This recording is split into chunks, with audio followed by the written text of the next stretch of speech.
Bonjour les amis, bonjour à tous, bienvenue dans Un jour une carte. Nous sommes aujourd'hui le dimanche 28 avril. Eh ben dis donc, presque déjà à la fin du mois d'avril. Je ne l'aurais pas vu passer.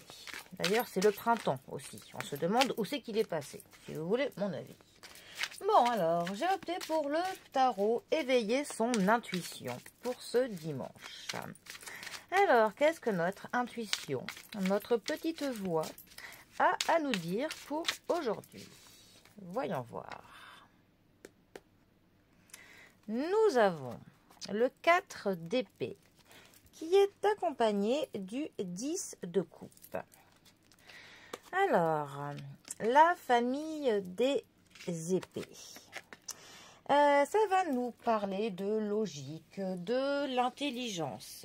Ça va nous parler de l'état d'esprit dans lequel on est, de notre manière de voir et de prendre parfois certaines choses. Ça peut aussi nous parler pour le coup de certaines périodes qui vont être un petit peu comme des tests que la vie va mettre sur notre route, qui parfois vont nous piquer un peu, mais qui sont nécessaires à notre chemin vers l'éveil, vers une évolution. Alors, le 4 d'épée, lui, c'est vraiment une carte qui va nous parler d'une retraite, d'une pause, d'un moment en fait où on va un petit peu se mettre hors du temps, hors du tumulte quotidien, d'une trêve. Et ça peut aussi nous parler de nos fantômes du passé, de nos émotions qui vont surgir, des blessures que l'on a eues dans l'enfance, dans le passé, de nos peurs intérieures qui ressurgissent de manière temporaire. Non, pour le coup, il est bon de s'accorder un petit moment de solitude pour trouver un espace rien qu'à nous, se mettre un peu dans ce cocon, histoire que l'on se relaxe et qu'on prenne le temps de prendre les choses telles qu'elles viennent, qu'on ne se juge pas, surtout que l'on prenne du recul sur les choses, qu'on voie les choses sous un angle différent, que l'on fasse le point avec nos objectifs, qu'on se prépare pour demain, hein, mais que l'on ralentisse un petit peu notre rythme, tout simplement. C'est vraiment une carte qui va nous dire que l'on soit un peu plus tendre avec soi et que l'on prenne le temps, tout simplement le temps pour soi, le temps pour nous requinquer, autant physiquement que émotionnellement.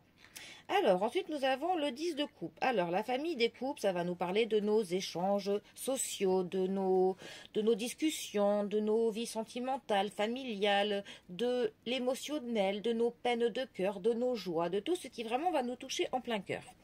Le 10 de coupe, pour le coup, c'est vraiment une famille qui va nous parler du bonheur familial, du bonheur partagé, de la joie, de la paix. On a vraiment de l'harmonie avec cette carte. Et c'est vraiment cette carte une promesse de belles choses pour demain.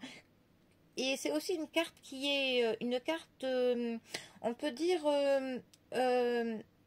d'un refuge.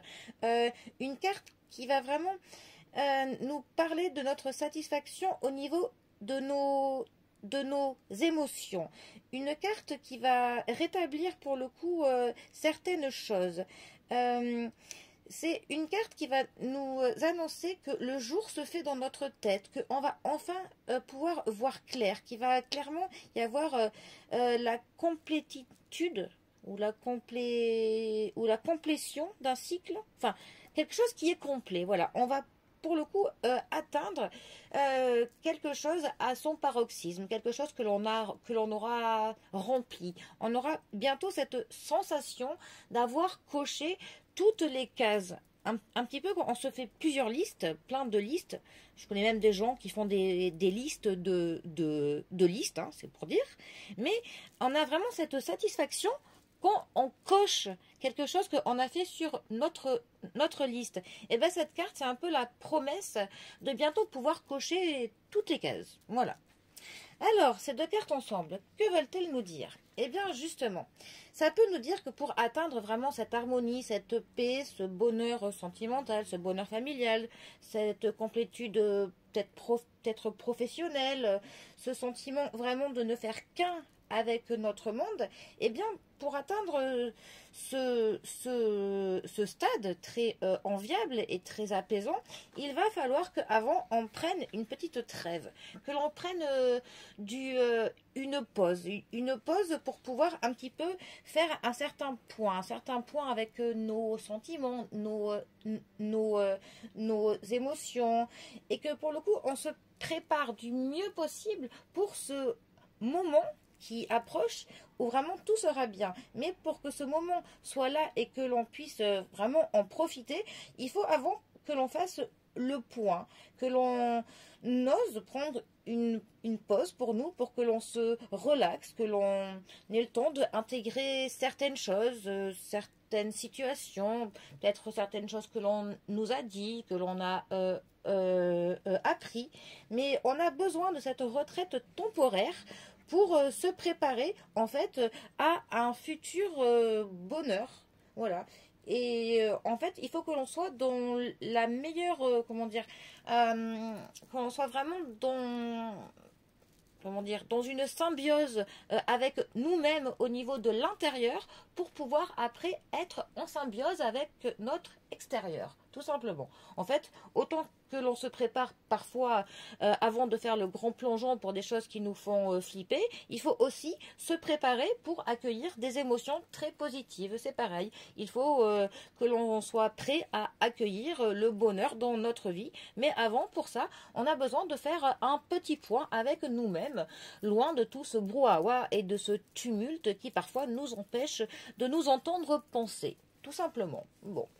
Et bien, sur ce, je vous souhaite à tous une très belle journée. Profitez bien de ce dimanche et je vous dis à demain pour un prochain tirage. Allez les amis, à bientôt. Bisous à tous.